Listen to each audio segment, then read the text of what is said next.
Cuando sorry for my hidden mi coche, pero cuando saw kin to be sideways, and at that moment my whole life collapsed before my eyes. It was a cold Wednesday of July, around 7 at night, when I hid behind that tree in the mall parking lot. My heart was hitting strong with joy, not fear. I had the gift that had saved months to buy in my hands. A clock Casio G-Shock my son Miguel had commented on. It was almost 3,000 Rs that I took from my thin night security salary, cutting in my own lunch for 4 months, but it was worth every penny to see the happiness on my 23-year-old boy's face. Miguel was finishing the College of Engineering, and I felt the most proud father in the world. After years of sacrifice working on 2 jobs, sleeping 4 hours a night, I was finally seeing my son forming. It was the first in the family to enter a university. My grandfather was a farmer, my bricklayer father, and I was able to build a small security company. But Miguel would be an engineer. It filled me with a hope that I never thought I could feel. I wanted to surprise him with that gift, to appear out of nowhere in the parking lot where he always parked the 2015 Civic Prada that we bought together. I remember as if it were yesterday of the day we went to the dealership. He was so happy, hugged me in front of everyone, calling me best father in the world. I paid in sight with money I had put together selling my Corsa and doing overtime for a whole year. Dad, thank you for believing in me, I had said that day with tears in my eyes. I promise I'll make you proud. And I was proud, more than he could imagine. But when I approached the car and looked out the window, I felt my whole world shatter like glass being trampled. There was Miguel, my Miguel, hugging a woman I knew very well. It was not any woman. It was Cristina, my daughter-in-law, the wife of my other son, Roberto, 25 years old, the mother of my only 2 grandchildren, Sofia and Pedro, 4 and 6 years old, the woman I had been treating as a daughter 5 years ago, who called my house my second home, which I helped when she had postpartum depression with Sofia. They were half naked, she with her blouse ajar, he shirtless. The rear seat of the car was relegated, and there were clothes scattered through the floor of the vehicle. Miguel, are you sure your father won't find out? I heard she whisper, caressing his chest with an intimacy that made me feel nauseous. Cristina, my love, relaxes. That old idiot is working. She works like a donkey and can't imagine that we're together for 6 months. 6 months. 6 damn months. Old idiot. Works like a dumb. The words pierced my chest as stupid. Was this the son to whom I gave up everything? Does the child to whom I even refused to start my love life because the boys need full attention? And don't you feel remorse for Roberto? She asked, kissing Miguel's neck. He loves you so much. Always says that you are the brother he most admires. Miguel laughed, a cruel, mocking laugh that had never heard of my son's mouth. Roberto has always been a naive asshole, just like our father. He doesn't deserve you, Cristina. Works all day in that mediocre company, comes home tired, it doesn't pay attention to you. I should have met you first. I am smarter, more beautiful. I have more future ahead. Mediocre company. That company I built working 16 hours a day. That company that put food on their table all their lives. That company that paid their college. Truth, love, she sighed. You're so different from him. So much more mature. So much more affectionate. And that body of yours. She ran her hands through his abdomen. Roberto gained weight, relaxed. You don't. You take care of yourself. It's because I think of the future, my future with you, Miguel answered, kissing her forehead. Roberto lives in the past, just like my father. They are talking about struggle, conquest, family. What family? We didn't choose to be born. We owe nothing to anyone. We owe nothing to anyone. My hand trembled so much that I almost dropped the clock box. I felt my chest squeeze as if someone had stuck a knife right in the middle of my heart and was twisting it slowly. How can a child say this from his own father? Of the brother? Have you spoke to that lawyer? Asked Miguel, pushing her blonde hair out of her face. Yes, I went there yesterday. He said that if I can prove that Roberto has an extra economic relationship, I have more than half of his separation. The house, the car, and especially his part in his father's company, my company, Silva Security, which I started with 2 security guards and today employed 15 people. The company that built Tijol the brick, contract by contract. Roberto had worked with me 3 years ago and had 10% of the actions, which I gave as a gift on his wedding day, in a simple ceremony but full of love in the hall of the church. But Roberto has no extramarital relationship, Miguel said, confused. Oh, but it will have, Cristina replied with a mischievous smile. My friend Jessica has already stumbled. She will seduce him at a company party I'm going to hire a photographer to catch, and that's it. I have the tests I need. My God, they were setting a trap for Roberto, my eldest son, most responsible, which always helped me when I needed, what stood by my side when his mother died, comforting not only her younger brother, but to me too. Perfect, Miguel answered. with a smile he had never seen on my son's face, a cold, calculating, diabolical smile. "And after you divorce and we get married, we'll have a lot of money to start our new life. Perhaps even change city, go south or outside. And the children? The children come with us, of course. Roberto will not be able to take care of them alone, and my father is too old to help. They will have a better life away from that toxic environment." Toxic environment? Was my house a toxic environment? The house where did they have lunch every Sunday? Where did Sophia and Peter play in the backyard that I renovated especially for them? Where Christina cried on my shoulders when I was having trouble in marriage and I comforted her like my own daughter? "Miguel, what if your father discovers our plan? He won't find anything. That man is very honest, very naive. Trust everyone blindly. Also, I'm already taking care of this issue. Like this? Remember I talked about my Uncle Marcelo, my mother's brother? He is a lawyer, kind of unscrupulous, you know. You are preparing some documents for me, a power of attorney for me to sign in the name of my father, transfer some assets to my name temporarily. When the time has come for divorce, the company will be in my name, not in Roberto." I felt tears burn my eyes. Marcelo, the brother of my late wife Marisa, the man I helped when he was at the worst, unemployed, almost being dumped. I who leaned money for him to start his life, never covered back. And now he was helping my own son to steal me. There I was, Francisco Silva, 52, a black man who worked all his life to give their best to their children, finding that they were planning to destroy everything we built together, everything I have sacrificed for them. Born and raised in Vila Madalena, outskirts of São Paulo, son of Antonio Silva, bricklayer, and Conceição Silva, domestic. I grew up seeing my parents work from Sunday to Sunday to give us the least dignity. When I was 15, I started working in a mechanical workshop to help at home. At the 18, I got a night security job at a bank where I met Marisa, who worked as a cleaning lady. Marisa was the love of my life, a sweet, intelligent woman who dreamed of having a big and happy family. We got married when she was 20 and me 22. Roberto was born a year later, Miguel 2 years after him. It was the happiest years of my life. Marisa took care of the boys during the day, I worked at night, and in the morning we all played together in our 2-room apartment. When Roberto was 8 and Miguel 6 years old, the world collapsed. Marisa began to feel abdominal pain. First we thought it was gastritis, after they were female cramps. When we finally found it was a pancreatic cancer, it was already spread to the liver. "Francisco promises me that he will take good care of our boys," she said at the hospital 3 days before she dies. "They need you more than ever. Don't let anyone destroy our family, I promised." And I kept my promise for 15 years. I worked like a convict. Safety at the bench at night, mason in the morning, plumber in the afternoon on weekends. He woke up at 4 in the morning to work in construction until noon, had lunch at home with the boys, slept 2 hours, and at 3 in the afternoon was already in the second job. At 11 at night I arrived dead tired, but always with energy to ask how their day was at school, help with homework, tell a story before bed. Roberto has always been the most responsible, the most affectionate. When I arrived late, he had already made dinner for his brother, helped Miguel with the tasks. At 16, he began working half a stationery to contribute to expenses. He graduated from business in a public college and came to work with me when I opened the security company. Miguel was the dreamer. I wanted to be an engineer from a young age, lived out of electronic devices to see how they worked. It was more studious than the brother, but also more dependent, more spoiled. I made a point of paying a private college for him because his grades were better. I knew it would be a huge financial sacrifice, but it was worth it for my son's future. And Christina?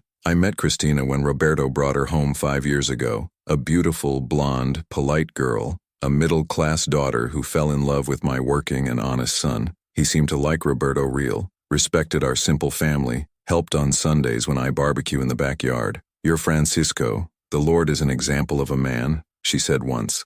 After she learned of Marisa's story, "Roberto is very lucky to have a father like you. They got married 3 years ago at a simple party in the church hall, but full of love. At least that's what I thought." She wore the dress of my late wife, who renovated with the help of the Rose, my sister. Roberto cried when he saw her entering the church. I also cried, remembering Marisa, wishing her to be there to see the eldest son getting married. Sophia was born a year later, Pedro 2 years after her. My only grandchildren, the joy of my life. Every Sunday they came to have lunch at home, played in the backyard, slept in my lap watching movie. Sophia called me Vozinho Chico. Pedro liked me to tell stories of when Dad was a child. "Vozinho, are you going to live with us when I grow up?" asked Sophia once. "Of course, my princess. Vozinho will always be around." Now hidden behind that tree, watching my 2 children are destroyed by betrayal and greed, I understood that it had been an idiot all life. I was naive, as they said. I trusted blindly. I believed that love and sacrifice were enough to maintain a united family. Francisco, you're very naive, my sister Rosa always said.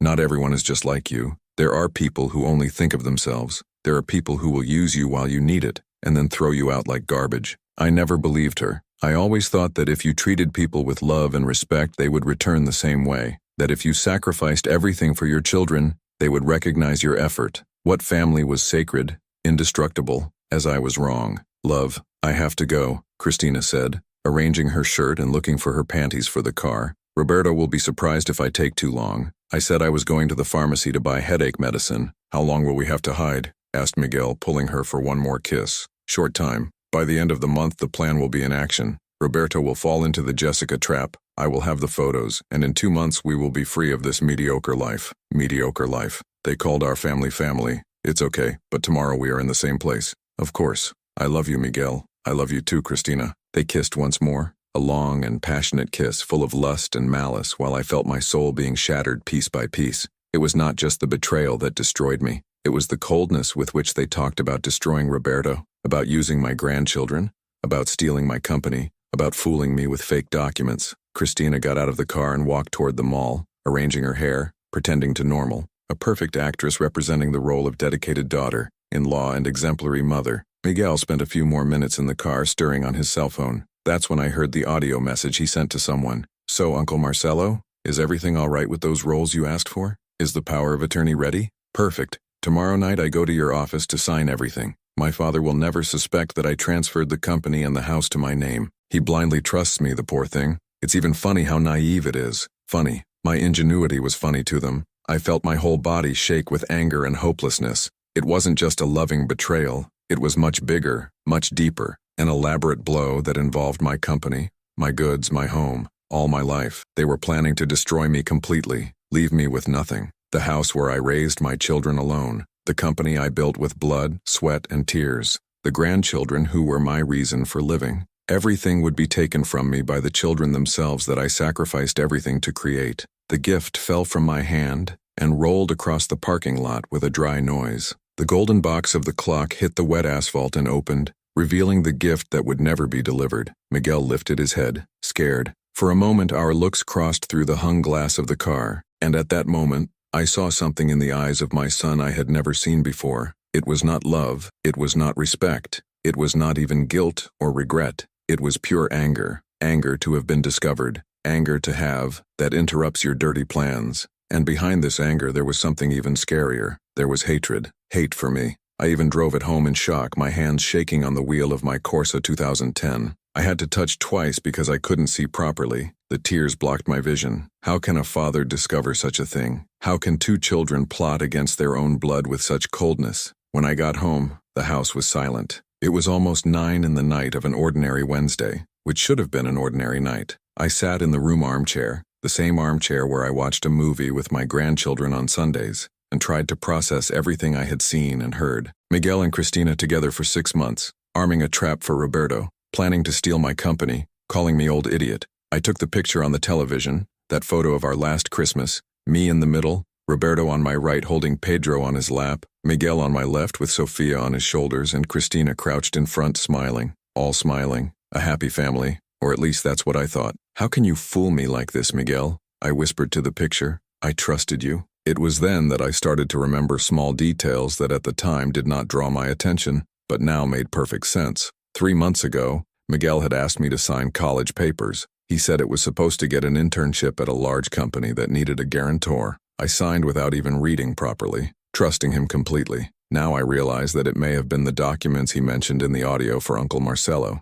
2 months ago, Christina began to act differently in Sunday lunches. He was stuck to his cell phone, went out to answer important calls, took a long time in the bathroom, and Miguel always got an excuse to leave the house at the same time as she. Dad, I'm going to the bakery to buy bread, he said. You're Francisco. I'm there at the pharmacy to get a medicine for Sofia, she said. And they always came back together, with some explanation of having met by chance on the street. How I was blind. How did I not realize what was happening under my own ceiling? I closed my eyes and remembered Miguel Crianza, a sweet, affectionate boy who slept with me in the first months after Marisa died. Daddy, Will Mom come back? He asked, with his swollen eyes from crying so much. No, my son, but Dad will take care of you and Roberto forever. You are all I have in the world, and I took care. God knows how I took care. I remember the day Miguel broke his arm playing by bike. I was in the middle of a plumbing work, gaining an important night, but I dropped everything and ran to the hospital. I spent the whole night in the hall, holding his hand,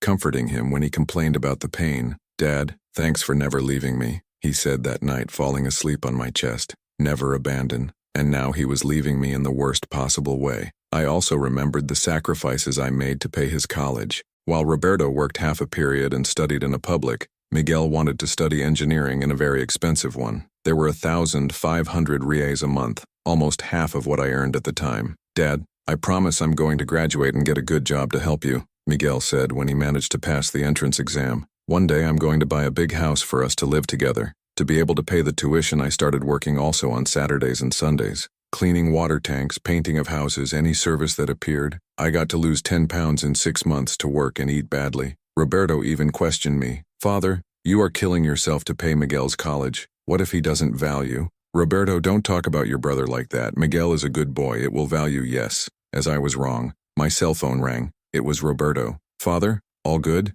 I saw that you passed here at the company earlier but did not find me. My eldest son's voice made me start crying again. Roberto, my responsible boy, honest, hard-working, the son who never gave me problems, who has always been by my side, who helped me build the company, and now it was being betrayed as cowardly as possible. Son, my voice was embargoed. Dad, what happened? Are you okay? How could I tell him that his wife was cheating on his own brother? How could it destroy his life like this? It's nothing, son. I'm just a little tired. He is sure? Do you want me to pass at home? It is not necessary. Where are you? Here at home. Christina went out to buy a headache medicine, but it should be coming. The children are sleeping. Headache remedy. The same excuse she used to go out and meet Miguel. I felt immense anger, a desire to scream the truth on the phone, but I controlled myself. Roberto, are you happy at your wedding? Of course, father. Why this strange question? Christina is a wonderful woman, an exemplary mother. Sometimes I feel that I don't deserve such a good family. So good family. If he knew. And Miguel? Do you still talk a lot? Oh yes. Miguel has been here at home more followed lately. Sometimes it passes here when I'm working, talking to Christina, playing with the children. It is a very affectionate uncle. Why? Talking to Christina, playing with the children, planning to steal everything that was yours. Nothing, son. I was just remembering when you were small. After I hung up, I wondered how Roberto talked about my brother with love, without suspecting anything, as Christina could pretend so well when she got home, as Miguel could sleep at night, knowing that he was destroying his own family. I got up and went to my room. I opened the dresser drawer where I kept the important documents. You need to see if something was missing, if Miguel had taken something without me knowing. That's when I found a folder that wasn't mine, a blue folder named Marcelo Pereira, Advocacy on the cover. My heart fired. How did this folder come here? I opened the folder with tremendous hands. Inside were several copies of my documents: ID, CPF, proof of income, home deed, company social contract. And there was also a document that made me feel dizziness,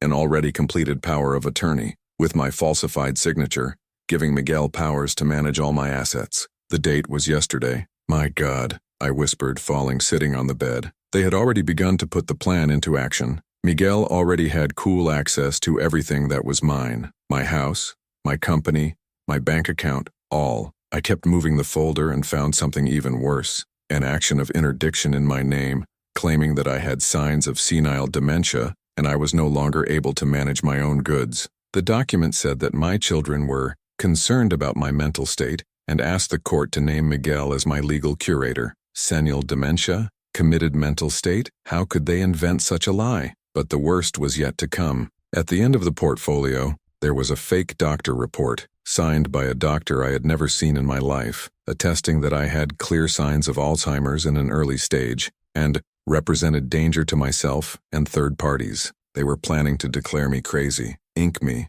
take all my rights, and keep everything I built throughout my life. My pressure went up so much that I felt my head throb. I sat on the bed trying to breathe, trying to understand how we got to this point. How could two children I raised with so much love plan such evil? That's when I heard noise at the front door. Someone was opening with key. Father? It was Miguel's voice. Are you home? I quickly kept the documents in the folder and put everything back in the drawer. I left the room pretending to be natural, but my heart was beating so hard that I was sure he was going to hear. Hi, son. What a surprise. I didn't know you came here today. Miguel entered the room, but it was different. Nervous, looking around as if looking for something. Yeah, Dad, I need to get some books I left in my old room. For college work. Lie. His room didn't even have more books. I had all given to donation 2 years ago. Of course, son.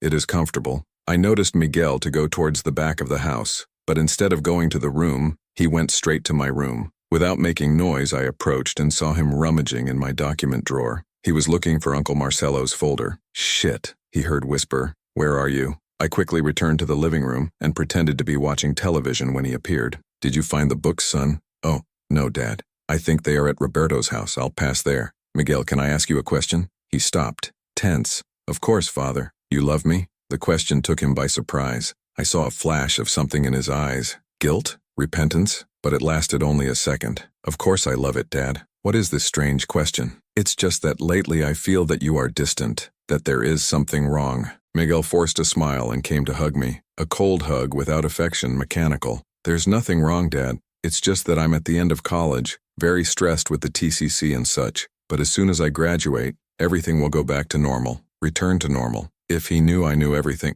Miguel, your brother is a good person, right? Yeah, Father. Roberto is cool. And Cristina? Do you like her? Miguel swallowed dry. Now I was sure. He was nervous with my pea raises. Cristina it's a nice sister. In law. Why? Nothing. I just want to make sure our family is fine, that you get along well. We get along, Dad? Relax. After Miguel left, I was thinking about the coldness of the conversation, the way he avoided my eyes, the lie about the books. Everything confirmed what I had discovered in the parking lot, but there was something even more disturbing. Miguel knew I was home when he arrived, because my car was in the garage. Even so, it was straightforward to move my documents. This meant that he no longer cared about hiding what he was doing. They were accelerating the plan. I grabbed my cell phone and called my pink sister. Rose, I need to tell you something very serious. Francisco, what time are these to call? Did something happen? Rosa, I discovered a terrible thing about the boys. I told her everything. The betrayal, the plan to steal Roberto, the false documents, the forged power of attorney, the liar medical report. Rosa was silent for a long time. Francisco, I always said I had something strange in this family, mainly in Cristina. Like this? Remember when she had postpartum depression? I tried to help, went there a few times. Once I heard her talking on the phone with someone about future plans. I can't take the life of the poor anymore. I thought it was just a conversation of dissatisfied woman, but now, why did you never tell me? Because you wouldn't believe it. You always see the good side of people, always think everyone is honest like you. She was right. I would never have believed. Francisco, you have to report them. This false document, this forged power of attorney, this is a crime. How am I going to denounce my own children, Rosa? They are no longer their children, Francisco. Real children do not do this with the father. You need to protect yourself before it's too late. After I hung up, I stayed in the room until dawn, thinking about what to do, how to confront this situation, how to save Roberto without destroying it, how to prevent Miguel and Cristina from being able to perform their diabolical plans. It was almost 3 in the morning when I heard my cell phone vibrate. A message from a number I didn't know. You're Francisco. I'm Jessica, Cristina's friend. Do I need to tell you something very important about your family? Can I find you tomorrow? I can't stand this situation anymore. Be careful who you trust. My blood froze. Jessica, the woman they mentioned in the car who was going to seduce Roberto to set the trap. Why was she alerting me? The next morning I woke up at 5 in the morning after a sleepless night. Jessica's message didn't come out of my head. Why would a Cristina accomplice warn me? Would it be more a trap? Or was she really aware and wanted to help me? I decided to meet her. I responded to the message marking a meeting at the mall at 2 in the afternoon. Away from home, away from the company, far from anywhere where Miguel or Cristina could see us. Arriving at the mall, I searched for the woman who had described. Blonde, glasses, red blouse. I found her sitting on the nervous food court, constantly looking around. You're Francisco? He asked as I approached. It is me. Are you Jessica? I am. Sit, please. I need to tell you everything before it's too late. Jessica was a woman of about 30, beautiful but with a tired look. I realized she was really scared. You're Francisco. Cristina asked me to do something terrible against her son Roberto. She wants me to seduce him at a company party, and a photographer records everything to use in divorce. I know, I said, surprising her. I heard you talking last night. Did you hear?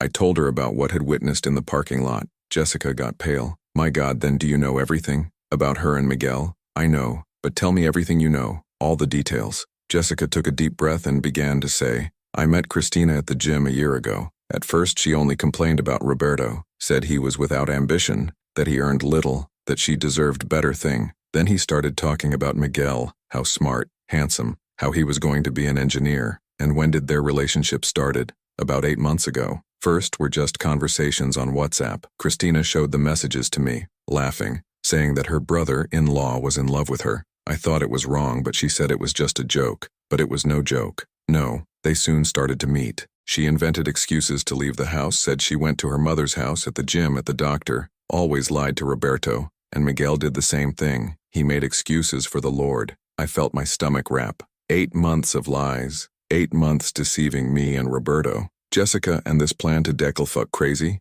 Do you know something? I know. Cristina said Miguel had an uncle lawyer who was getting some papers. He said they were going to prove that the Lord was in mental problems and that she and Miguel would be responsible for family assets. And you agreed to participate in it? Jessica lowered her head, embarrassed. You're Francisco. I was unemployed, needing money. Cristina offered me 5,000 reais to seduce Roberto and 5 more if she got the photos. It was a lot of money for me at that time. But now you have changed your mind? I changed when I met Roberto in person. Cristina took me at a party at her company 2 weeks ago. Your son is a good man, his Francis. Worker, honest, affectionate with the daughters. I couldn't do harm to such a man. I felt my eyes tear. At least there was one person consciously in this whole story. Besides, Jessica continued, I found that Cristina wouldn't pay me. I heard her talking to Miguel that I was just a useful idiot, who after using they would get rid of me. Jessica, I need you to help me. I need proof of what they are doing. I already have some things. I recorded several Cristina conversations talking about the plan. I have prints of messages between her and Miguel, and I know where they are. Jessica showed me audios on my cell phone. It was Cristina's voice talking about how she was going to end Roberto, how she was going to be rich after the divorce, how I was an old gaga who wouldn't suspect anything. There's one more thing, you Francisco. Last night Cristina called me desperate. He said that you were suspicious, that it had gone after Miguel in the mall. She thinks you saw something. And what will she do? She and Miguel decided to speed up the plan. They will put you in a psychiatric clinic later this week. It already has everything arranged with a corrupt doctor. Tomorrow morning they will appear at home with 2 nurses and an ambulance. I felt the world turn around me. Are they going to join me to force me? How is this possible? How can they do this? With the false power of attorney Miguel has, he can make medical decisions for the Lord, and with the liar medical report, any doctor will believe that the Lord needs hospitalization. My heart fired. Now he understood why Miguel was so nervous the night before. They were putting the final plan into action. Jessica, you have to help me. If they internal me, I will lose everything. My house, my company, my grandchildren. I help you, you Francisco. I can no longer be an accomplice of this wickedness. We left the mall and went to her house. Jessica showed me everything I had kept. Audios, messages, photos of Miguel and Cristina together. It was enough material to prove the betrayal, but I needed more. I needed evidence about fake documents. Jessica, do you know this Uncle Marcelo? I know. He is an unscrupulous lawyer who works in the city center. He has done several illegal things for Cristina. Document forgery, bribery, blackmail. She pays well and he does anything. I need these evidence. I need to unmask them before they interned me. I'll help you. I'll pretend I'm still on Cristina's side and I will try to find out more. I returned home in the late afternoon with a plan on my head. I was going to pretend I didn't know anything, but I was going to prepare for the confrontation. I wasn't going to let them take myself off guard. When I arrived, Roberto was in my room playing with Pedro and Sofia. The heart squeezed seeing my son with the children, not knowing that his wife was planning to destroy our family. Hi, Dad. I came to borrow some tools. All good? Everything, son. Where is Cristina? It was at her mother's house. He said he was going to spend the night there because his mother is sick. One more lie. She was probably with Miguel right now. Dad, can I leave the children here today? I need to work late at the company and I don't want to bother the mother-in-law. Of course, son. I love to be with my grandchildren. After Roberto left, I stayed with Sofia and Pedro watching drawing. They were so happy, so innocent. They did not know that their lives were about to be destroyed by their parents themselves. Vozinho, why are you sad? Asked Sofia, climbing on my lap. I'm not sad, my princess. Vozinho is only concerned about adult things. Concerned about what? How to explain to a 4-year-old that her family was being betrayed, that her mother was no good, that the uncle she loved so much was a scoundrel. Nothing important, Sofia. Vozinho will solve everything. Vozinho, will you always live with us? Always, my daughter. You won't let anything bad happen to you. It was a promise that I intended to keep, cost what it cost. At about 10 in the night, my cell phone rang. It was Miguel. Dad, I need to pass there and home tomorrow morning early. I have a surprise to the Lord. Surprise. They were going to try to hospital me the next morning. What kind of surprise, son? It's really surprise, Dad. But it's a good thing for your well-being. My well-being. The irony was revolting. Okay, Miguel. What time? About 8 in the morning. And Dad, have a good night's sleep. Rest a lot. Rest. As if I could sleep knowing that my own son was planning to intern in a psychiatric clinic. After I hung up, I called my sister Rosa. Rosa, they will try to hospital me tomorrow morning. I need your help. What do you mean to intern? I told you everything I had discovered with Jessica. Rose was furious. Francisco, you have to leave home tonight. Come sleep here at home. I can't escape, Rosa. If I escape, they will use it as proof that I'm crazy. They will say that I am with paranoia, that I am having delusions. So what are you going to do? I will face. But I need you to arrive here at 8 in the morning with a camera filming everything. I want to record the forced hospitalization attempt. Francisco, this is dangerous if these nurses are violent. Pink, I have no choice. It is now or never. I spent the dawn awake, organizing the documents I had found, preparing the recordings of Jessica, thinking of every word that was going to talk about the confrontation. At 7:30 in the morning, Rosa arrived with a small camera. I'll film everything hidden from the neighbor's window. If you need help, you shout that I call the police. Thanks, Rosa. You are the only person I can trust. At 8 at point, a white ambulance stopped in front of my house. From the car descended Miguel, 2 men of white lab coats and a man of suit who seemed to be a doctor. My heart hit hard, but I kept the calm. It was time for confrontation. Miguel played the bell. Father? We arrived. I opened the door and saw my son with a fake smile, pretending to worry. Hi, Miguel. Who are these people? Dad, these are Dr. Santana and 2 nurses. They came here because we are concerned about the Lord. Concerned? Why? The alleged doctor approached with a clipboard in his hand. Mr. Francisco, I am Dr. Santana. His son has come to us because he is concerned about signs of senile dementia that the Lord has presented. We came to make an evaluation. Senile dementia? I find surprise. Miguel, what is this man talking about? Father, you have forgotten things. You've spoken alone. Last night I was looking for things that don't exist. We are concerned about your safety. Liar. Scoundrel. Looking into the eyes of my own son, I saw only coldness and determination. Miguel, I have no dementia at all. I'm perfectly well. Mr. Francisco, said the fake doctor, this is common. Patients with initial Alzheimer always deny symptoms. It is best to do some exams in a specialized clinic. I'm not going to the clinic. Get out of my house. That's when one of the nurses approached. Sir, you need not be afraid. It's just for some exams. The Lord returns home soon. I said I won't. Miguel exchanged a look with the men. It was the sign. Dad, sorry, but it's for your own good. The 2 nurses came toward me. They were large, strong men. I wouldn't be able to resist physically, but it was at this moment that my salvation arrived. Police! No one moves. 2 military police officers entered the front door, with the weapons pointed out. Behind them came Pink, filming everything, and also came Roberto, who apparently Rosa had called. What is happening here? Shouted Roberto, confused. Miguel paled. The fake doctor and the nurses raised his hands. No big deal, Miguel stammered. We just came to take care of Dad. To care? Said one of the police. We received a complaint of attempted kidnapping and forced hospitalization with counterfeit documents. Roberto looked at Miguel, then to me. Dad, what's going on? It was the time. It was time to tell everything. Roberto, your brother is trying to steal me. He and Cristina have been having an affair for 8 months and plan to stay in a psychiatric clinic to stay with my business and goods. What? Roberto's cry echoed the whole house. He looked at Miguel with a total shock expression. Roberto, don't believe this old crazy, Miguel said desperately. He's delirious, so he needs treatment. Mad? Roberto advanced toward his brother. Are you calling our father crazy? That's when I showed the folder with the fake documents, the forged power of attorney, the liar medical report.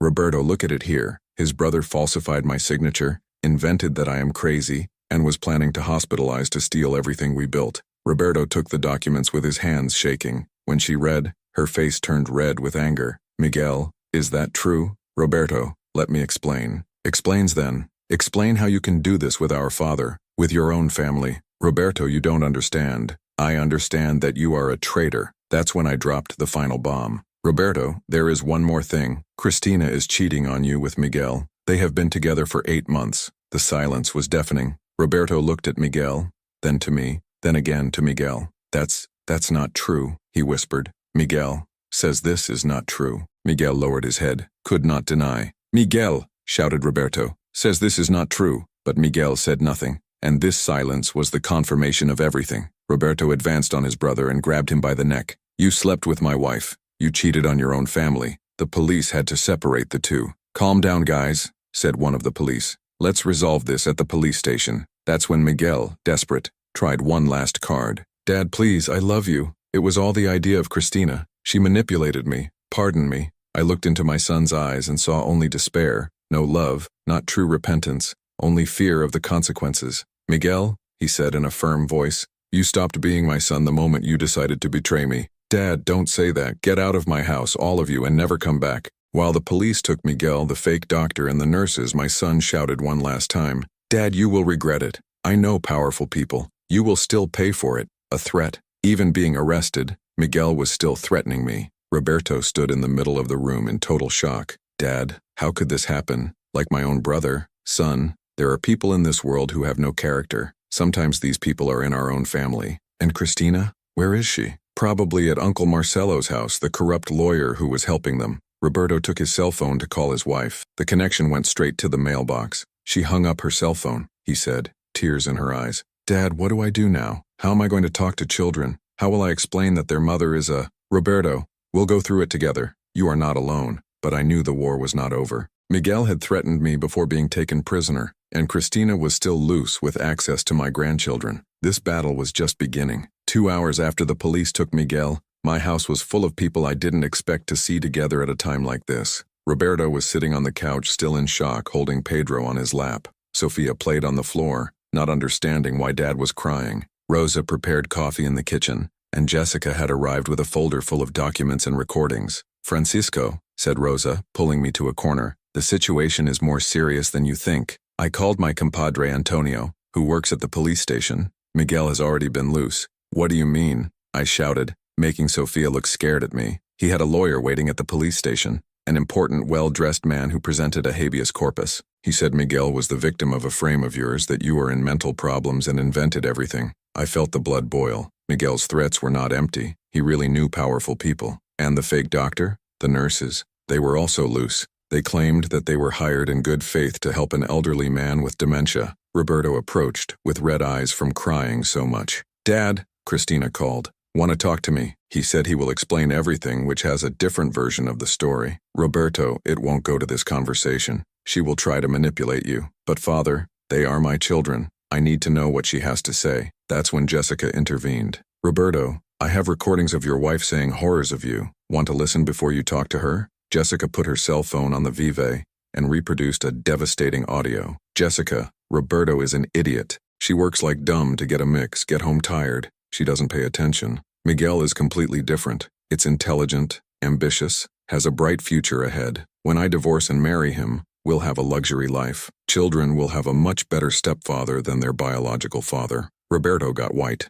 Listening to his wife calling him idiot, saying that his daughters would have a better stepfather, was a devastating blow. "There's more," Jessica said, playing another audio. "Old Francisco is a finished man. He worked all his life and has nothing of value. His company is small. The house is simple. He has no culture or refinement. When Miguel and I take everything, we will modernize the business, sell that ugly house, and buy something better in a noble region." "He arrives!" shouted Roberto with tears down his face. "I don't want or come nothing more." Sophia began to cry, frightened by the screams. I grabbed my granddaughter on my lap and took her to the bedroom, singing softly to calm her down. When I came back, Roberto was determined. "Dad, I will divorce Christina, and I will fight to have the full custody of the children. Son, this won't be easy. She will invent lies, will use expensive lawyers. It doesn't matter. My children won't be raised by such a woman." That's when my cell phone rang. It was a number I didn't know. "Hello? Francisco Silva?" The voice was thick, threatening. "Who is talking?" "I'm your son Miguel, Dr. Marcelo Pereira, the uncle lawyer, the man behind the whole frame. What do you want?" "I want to give you a last chance to solve this in a civilized way.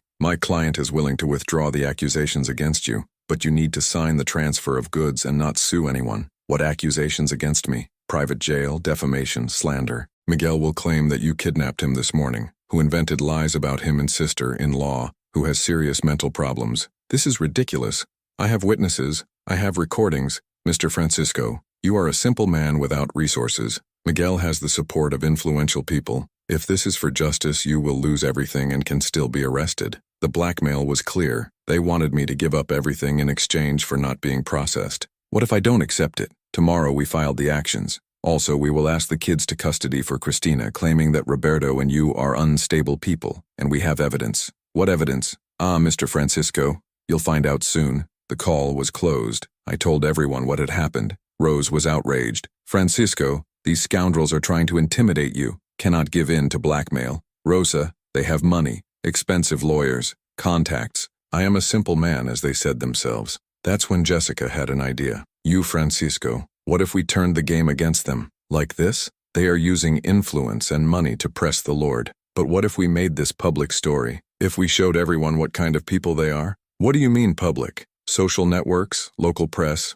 radio. Cristina works in a respected company. Miguel is finishing college at a reputable institution. They have a reputation to watch out. If their story becomes a public scandal, they will lose. The idea was risky but made sense. They were using power against me, but they also had vulnerabilities. Jessica, can this work? He can. I work in an advertising agency. I know journalists, influencers, people who can help us spread the story. But what if they process for defamation? That's why we have to have irrefutable evidence. And I have. Jessica opened the folder she had brought and spread dozens of documents on the table. I have recordings of conversations, message prints, photos of the two together, copies of counterfeit documents, proof of suspicious bank transfers. They were enough evidence to overthrow any defense of them. Besides, Jessica continued, I have contact with some people who were harmed by Dr. Marcelo. He has a reputation for dishonest lawyer. If we join all his victims, we can make an even greater scandal. Roberto, who had been quiet so far, raised from his chair.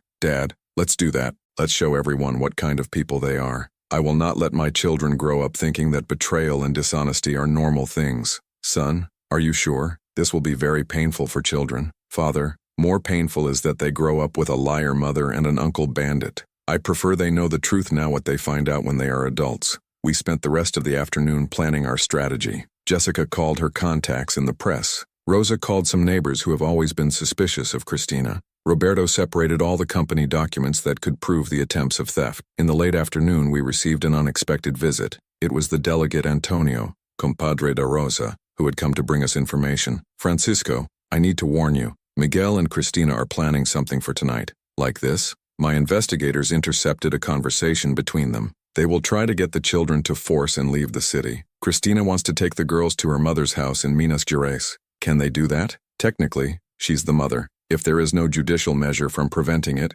it can travel with the daughters. Roberto was desperate. Dad, I won't let them take my daughters. Calm down, Roberto. We have a plan. Delegate Antonio explained to us that if we could prove that Cristina was dangerous for the children, he could intervene, and Jessica's recordings were enough proof. But there's one more thing, said Antonio. They scheduled a meeting for 8 at night at Dr. Marcelo's house. They will all be together. Miguel, Cristina, the lawyer, and a few more people. Some people. It seems that Dr. Marcelo has powerful clients who are also involved in similar schemes. Politicians, entrepreneurs, people who use his illegal services. It was our chance. If we were able to catch this meeting, we would have proof of a criminal organization. Delegate, can we record this meeting? If you get access to the place, yes, but it would be very risky. That's when Jessica had another idea. I can get in there. Cristina still thinks I'm on her side. I can say that I changed my mind about helping Roberto and I want to participate in the scheme. Jessica, this is very dangerous. You're Francisco. It's our chance to unmask them for good. With a hidden camera and a recorder, I can record everything they say. We decided to put the plan into action. At 6 in the afternoon, Jessica called Cristina, pretending to be sorry. Cristina, I changed my mind. I don't want to help Roberto. He treated me badly when I learned that I knew you. I want to participate in your scheme. Jessica, good. Come here at Marcelo's office at 8. Let's explain everything to you. The plan was working. At 7:30, we equipped Jessica with a tiny camera and a recorder. Delegate Antonio and 2 investigators were in a van parked 2 blocks from the office. Roberto, Rosa, and I stayed at my house, waiting for children to sleep so as not to witness what was coming. At 8 in point, Jessica arrived at Dr. Marcelo's office. Through the recording equipment, we could hear everything that was happening. Jessica, I'm glad you came, Cristina's voice was. I need you to help you convince Roberto to give up on Sumi. How can I help? Simple. He will tell him that he witnessed Francisco having psychotic outbreaks, who saw him talking to himself, acting violently. Let's use this to prove that the entire Silva family is unstable. And about the children? It was Miguel's voice. The children go with me and Cristina to Minas Gerais today. There, my contact in the forum will give an injunction giving Cristina provisional guard,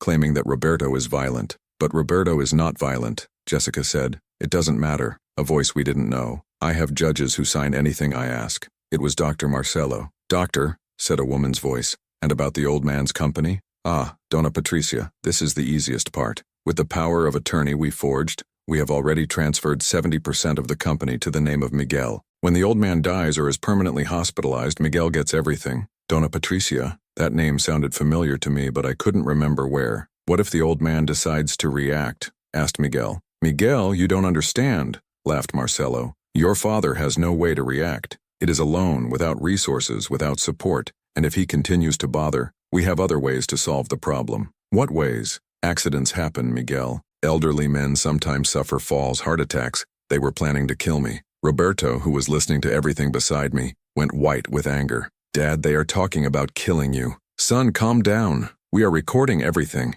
But Dr. Marcelo, Jessica continued, what if anyone suspects? Jessica, I already solved much more complicated cases than this. I have delegates, judges, promoters on my payroll. I can do anything disappear. That's when we heard the voice that made me the blood freezing. Marcelo, you need to solve this soon. I have other cases waiting. It was the voice of a man I immediately recognized. Dr. Santana, the fake doctor who tried to hospital me in the morning. Dr. Santana, don't worry. Tomorrow even Francisco Silva will have an accident. A heart attack during sleep. Very common in men of his age. And how will it prove it was natural? Simple. I have a coroner who signs any death certificate. For 1,000 rees he attests to natural death. I felt a cold in my belly. They had everything planned. My death, my company theft, the kidnapping of my grandchildren. And after the old man dies, asked Christina, then you get married, they have all the inheritance, and on top of that the children grow up thinking that Miguel is a hero who saved his family's madness. Everyone laughed. A cold, cruel laugh that made me realize what kind of monsters I had created.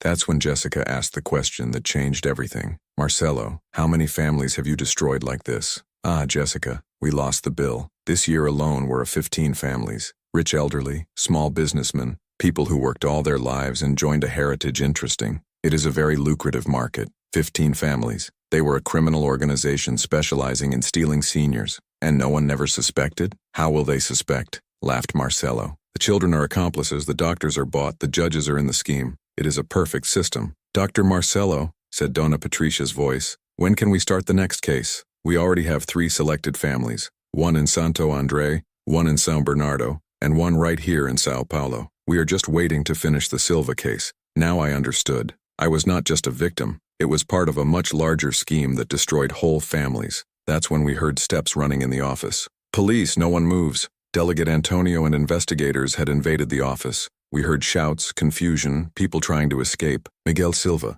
you are arrested for gang formation, document forgery, and attempted murder. Cristina Santos, you are arrested for abandonment of incapable and participation in criminal organization. Marcelo Pereira, you are arrested for falsification of documents, gang formation, and active corruption. We heard Miguel screaming, this is frame. You have no proof of anything. Yes, we have, Miguel, said the delegate Antonio. Complete recording of your meeting, crimes confession, list of victims. You will be stuck for a long time. Father, Miguel shouted in the middle of the confusion. Dad, help me. I am your son. Now he remembered it was my son. When I was being arrested, when I needed help. Miguel, he told Roberto. He tells him that I heard everything, each word, even the plan to kill myself tonight. Roberto took the telephone from the investigation and said loudly, Miguel, Dad listened to everything. You know you were going to kill him tonight. You know you call him old idiot. You stopped being our brother. The silence on the other side was total, but our victory was short-lived. When the investigators did the search in the office, they found something that made us panicked. Delegate Antonio called us. Francisco, we found a list of names and addresses of other victims, and there is information that you need to know immediately. What is it? Dona Patricia, the woman who was at the meeting, is director of the Guardianship Council. She was planning to remove Sofia and Pedro da Guarda do Roberto today, using an urgent measure. Like this? She has signed the papers. He claimed that the children are in deadly danger in your house. A van of the Guardianship Council is on its way to your house right now to get the girls. I looked out the window. A white van was stopping in front of the house. Roberto, I shouted. They came to get the children. The white van of the Guardianship Council stopped in front of my house just when I finished the connection with the delegate Antonio. 2 uniformed women descended from the vehicle with papers in hand. Dona Patricia was not with them. She was probably still being questioned at the police station, but her malicious orders had already been put in motion. Roberto, I shouted, take the kids and go to the back room. My eldest son took Sophia and Peter on her lap,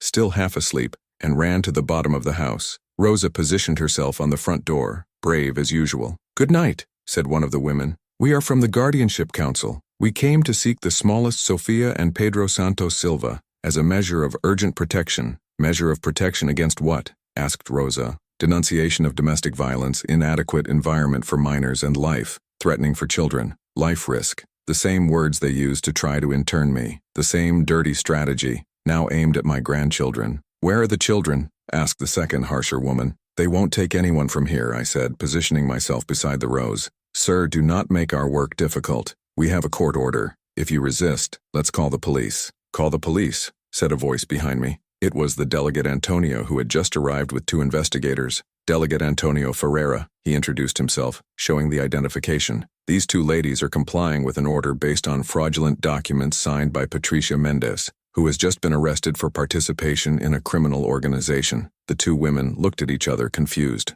"But Delegate, we have an order from the judge, an order achieved through bribery and falsification of documents. Patricia Mendez confessed everything half an hour ago. She received bribes to remove children from honest families and deliver them to criminals." The first woman was pale. "Delegate, we didn't know any of that. We received the order normally through the official channels. I know you were deceived. It's not your fault. But now they need to go back to the advice and cancel this measure immediately." "And about the children?" "The children are safe here with their father and grandfather. Their mother has just been arrested for betrayal, extortion, and participation in kidnapping. The safest place for them is exactly here." After the Guardian Council van left, I could finally breathe a sigh of relief. Roberto returned from the back room carrying Sophia and Pedro, who still did not completely understand what was happening. "Vozinho," said Sophia, rubbing her eyes. "Why were there people wanting to take us away?" How to explain to a 4-year-old that her mother had tried to kidnap her and her brother? "Princess, they were people who got confused. They thought you were not being well cared for here at home. But we're happy here with you and Dad. I know, my daughter, and you will stay here forever. No one else will try to separate our family." Peter, even though he was smaller, seemed to understand that something very serious had happened. "Vozinho, where's Mom?" The question I feared the most. How to tell a 6-year-old that his mother was a criminal. "Peter, Mom has done some wrong things and will have to stay away for a while. But you have Daddy and you to take care of you and Sophia. Will Mom come back?" Roberto knelt at his son and said with his embargoed voice, "Son, Mom may not come back for long, but you and Sophia have a family that loves you so much. They have the little voice, have Daddy, have Aunt Rosa, and Aunt Jessica, who helped protect you." Delegate Antonio approached a smile on his face. "Francisco, I have good news. The operation was a complete success. Like this? We arrest 16 people involved in the scheme. In addition to Miguel, Cristina, Marcelo, and Patricia, we managed to reach the corrupt doctors, the purchase judges, the notary officials who falsified documents, and the other families they stole. We'll be able to return everything. We found lists with names of all victims, fraudulent sales contracts, bank accounts where they kept the stolen money. Dozens of families will recover their homes, their companies, their economies." I felt an immense emotion. It was not just my family that would be saved. Dozens of other families would also have justice. "Delegate, and Miguel? What will happen to him?" "Francisco, your son will take at least 15 years in jail. Attempted murder, gang formation, document forgery, extortion. He will not leave prison anytime soon. 15 years. My son, the boy I raised with such affection, was going to spend the next 15 years in prison. It should feel angry, satisfaction, desire for revenge. But what I felt was a deep sadness. And Cristina, the same thing. She was the intellectual mentor of several blows. It will be stuck for a long time too." Roberto hugged the children more strongly. "Dad, at least they won't grow up being influenced by a criminal mother."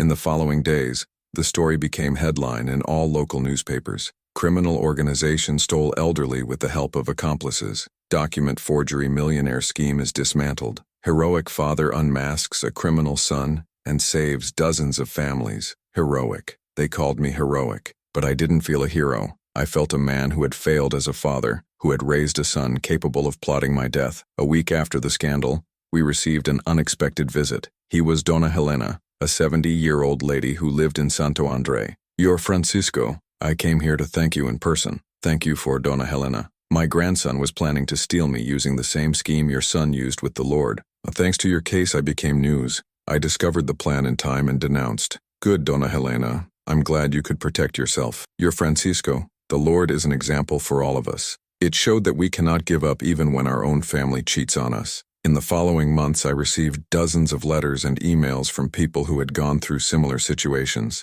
Elderly people betrayed by children, parents deceived by daughters, in-law, families destroyed by greed. "Dad," Roberto said an afternoon as we played with Sophia and Peter in the backyard, "you know you became a symbol, right? Symbol of what, son? Of resistance, of dignity, never giving up the fight, even when everything seems lost." 6 months later, on a sunny January morning, I received an unexpected call. It was from the lawyer who was taking care of my case. "You're Francisco, I have important news. Miguel wants to talk to the Lord." "Like this?" "He asked to speak to the Lord in person. It's sorry, you want to ask for forgiveness." I was silent for a long time. Part of me wanted to see my son, hear his words of repentance. Another part did not want to revive the pain of betrayal. "Doctor, is he really sorry or just want something?" "From what I realized, Mr. Francis, repentance is genuine. The arrest changed him. He understood the gravity of what he did." I decided to visit Miguel in the penitentiary. When I saw him through the visitation glass, I did not recognize the son he had raised.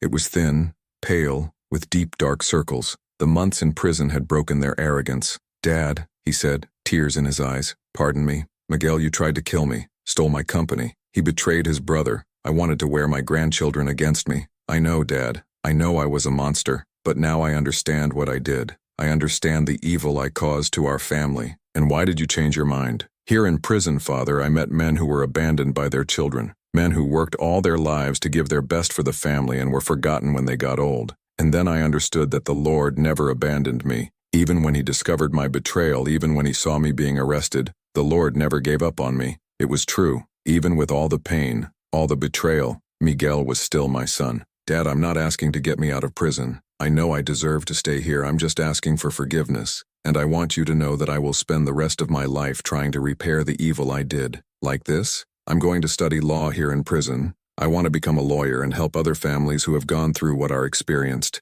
I want to use my experience as a criminal to prevent other crimes." I looked in my son's eyes and saw something I hadn't seen in a long time. Sincerity, genuine regret. "Miguel, you are my son. It will always be my son. Even with all the pain you have caused me, I forgive you." Miguel cried as he had not cried since he was a child. "Dad, thank you for not giving up on me." "Miguel, forgiving does not mean forgetting. It does not mean that we will be as before, but it means you have a chance to redeem yourself." "Dad and Roberto, will one day he forgive me?" "You'll have to win, Miguel. Roberto was betrayed by you in a very painful way. It will take time." "And the children? Sophia and Pedro?" "The children are fine. They are growing in an honest family with solid values. When they grow up, they will decide whether they want to know you or not." For 2 years, I visited Miguel once a month. I saw him study, graduate in prison, start helping other prisoners with legal issues. Slowly, very slowly, I was becoming a person I could be proud of again. Roberto took longer to forgive. He only went to visit his brother after 2.5 years,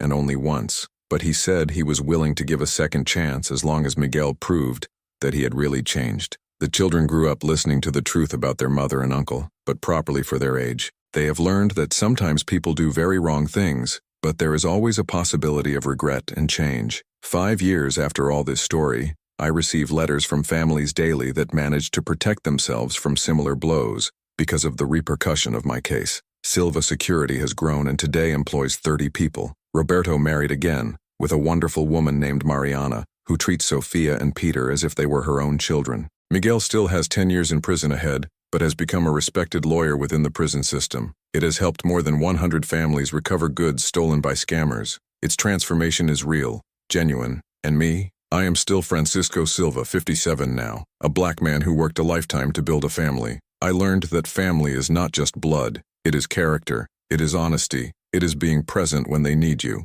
Sophia and Pedro call me Vozinho Hero. Roberto calls me father example. Mariana calls me father-in-law I always dreamed of having. My employees call me fair boss. The newspapers call me man who did not give up, but I know who I really am. I am a father who almost lost everything, but never lost faith. I'm a man who was betrayed by his own children, but never gave up on love. I'm someone who found that true strength does not come from having a perfect family, but of fighting for it when it is not perfect. Every night before bed, I thank you for 3 things. First, for having the courage to face the truth even when she hurt. Second, for finding strength to forgive even when it seemed impossible. And third, having learned that our greatest victory is not to destroy who hurt us but turn pain into wisdom. If you are listening to this story and go through something similar, I want you to know. Never give up fighting for the truth. Never give up protecting who you love. And never give up on the possibility of starting over, even when everything stops CE lost. Because in the end, what defines who we are